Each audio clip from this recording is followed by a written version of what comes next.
Hamını salamlayıram. Bugünkü dərsimiz Excel-də xanalar qoyulmuş qeydlər üzrə çalışma yerinə yetirmək olacaq. Keçirik çalışma altı vərəqinə.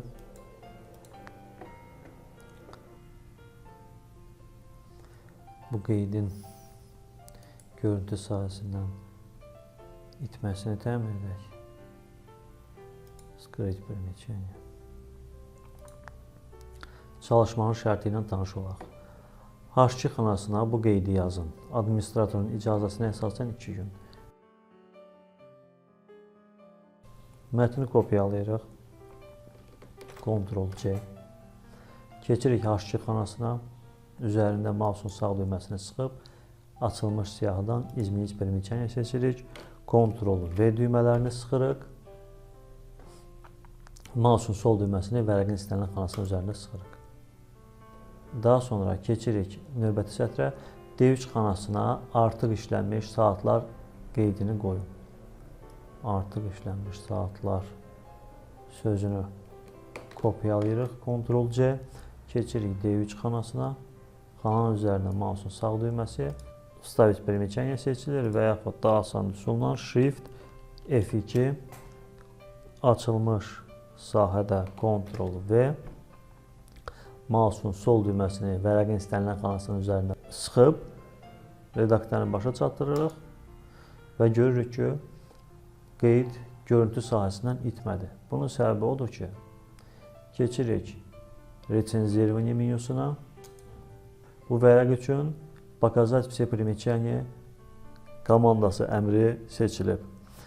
Yəni biz təzə yaradacağımız bütün qeydlər avtomatik olaraq görünən olacaq. Biz daha sonradan bunu hər bir xana üçün script примечание seçməli olacağıq. Ona görə bu komandanı deaktiv edirik. Üzərində mouse'un sol düyməsini bir dəfə sıxırıq. Komanda deaktiv olur.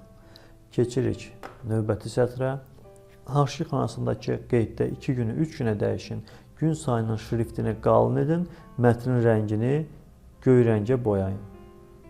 Deməli, H2 xanasının üzərində mouse'un sağ düyməsi sıxılır. İzminiz примечание seçilir. 2 günü 3 günə dəyişirik. 3 gün sözünün şriftini qalın etmək üçün 3 gün sözünü qeyd edirik. Keçirik Главный menyusuna. Şrift qrupundan bu işarəni seçirik. Və yaxud daha asan bir üsulla Главный menyusuna keçmədən Ctrl+B düyməsini sıxırıq. Bu qeydin mətnini göy rəngə boyamalıyıq. Bunun üçün ştrix sərhədlərinin üzərində kursor bir görüntü alanda sağ düymə sıxılır. Siyahıdan Format примечание seçilir. Şrift hissəsindən Цвет sahəsində göy rəng seçilir.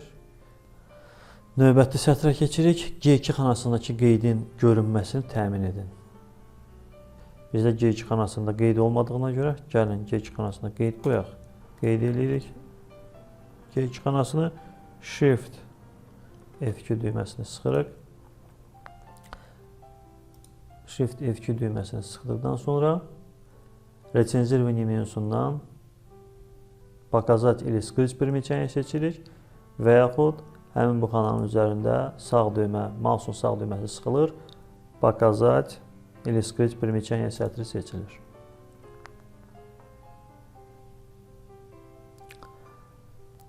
Biz burada rahat işləyə bilməyimiz üçün gəlin bu qeydin sahəsini kiçildək və onun yerini başqa sahəyə dəyişək. H2 xanasındakı qeydi I2 xanasına kopyala. Qeydi kopyalamaq üçün nə etmək lazımdır? Xana qeyd edilir, hansındakı qeydi var? Ctrl+C sıxılır. I2 xanasına keçirik. Mouse'un sol düyməsi ilə həmin xananı qeyd edib keçirik Главное menyusuna. Буфер обмена hissəsinə Вставить специальная вставка və yaxud daha asan bir üsulla Ctrl+Alt+V düyməsini sıxıb Spesialная вставка pəncərəsini çağırırıq. Buradan примечание seçilir. OK sıxılır və H2 xanasındakı qeyd I2 xanasına kopyalanmış olur. D3 xanasındakı qeydi kopyalamalıyıq C7, Y12 və G9 xanalarına. Burada səhvə yol verilib. Bircə dəqiqə çalışmanın şərtində səhvə yol verilib. Bu Y12 yox, Y13-dür.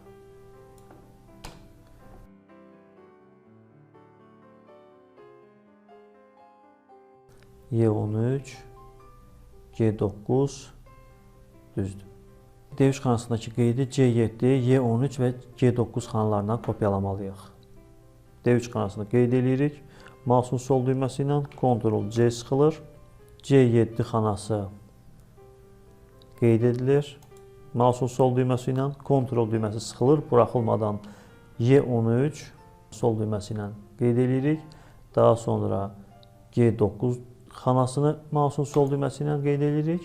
Ctrl-u buraxmadan Alt-V, yəni Ctrl-Alt-V düymələrini bir yerdə sıxırıq. Açılacaq spesialная vstavka pəncərəsində примечание seçib OK düyməsini sıxırıq. Və gördüyümüz bu xanalara qeyd kopyalanmış olur. Keçirik növbəti sətrə. Vərəqdəki bütün qeydlərin görünməsini təmin edin. Bunun üçün keçirik Retsenzирование menusuna. Показать все примечания komandasının üzərində mouse'un sol düyməsini bir dəfə sıxırıq. Vərəqdəki bütün qeydlər görünür. Daha sonra H2 və G2 xanalarındakı qeydi ləğv edin. H2 xanasındakı qeydi ləğv etmək üçün xananı qeyd edirik. Mouse'un sol düyməsi ilə Retsenzирование menusundan Удалить seçə bilərik. Xananın üzərində mouse'un sağ düyməsini sıxıb açılacaq siyahıdan Удалить примечание seçə bilərik. Və yaxud digər bir üsulla həmin bu xanadakı qeydin sərhədləri üzərində mouse'un sol düyməsi sıxılır. Delete düyməsi sıxılır. Son sətrə keçirik. Qeydlərin yerləşməsini dəyişərək onların tam oxunmasını təmin et. Lazım gəldikcə ölçülərini dəyişə bilərsən. Deməli, qeydlərin tam oxuna bilməsini təmin etmək üçün gəlin onları müxtəlif sahələrə sürüşdürək.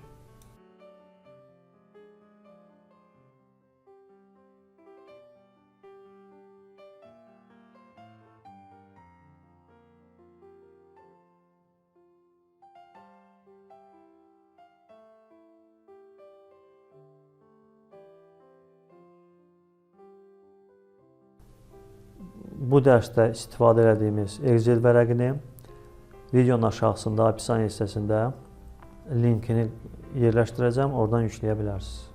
Videonu bəyənməyi, kanala abunə olmağı unutmayın, sağ olun.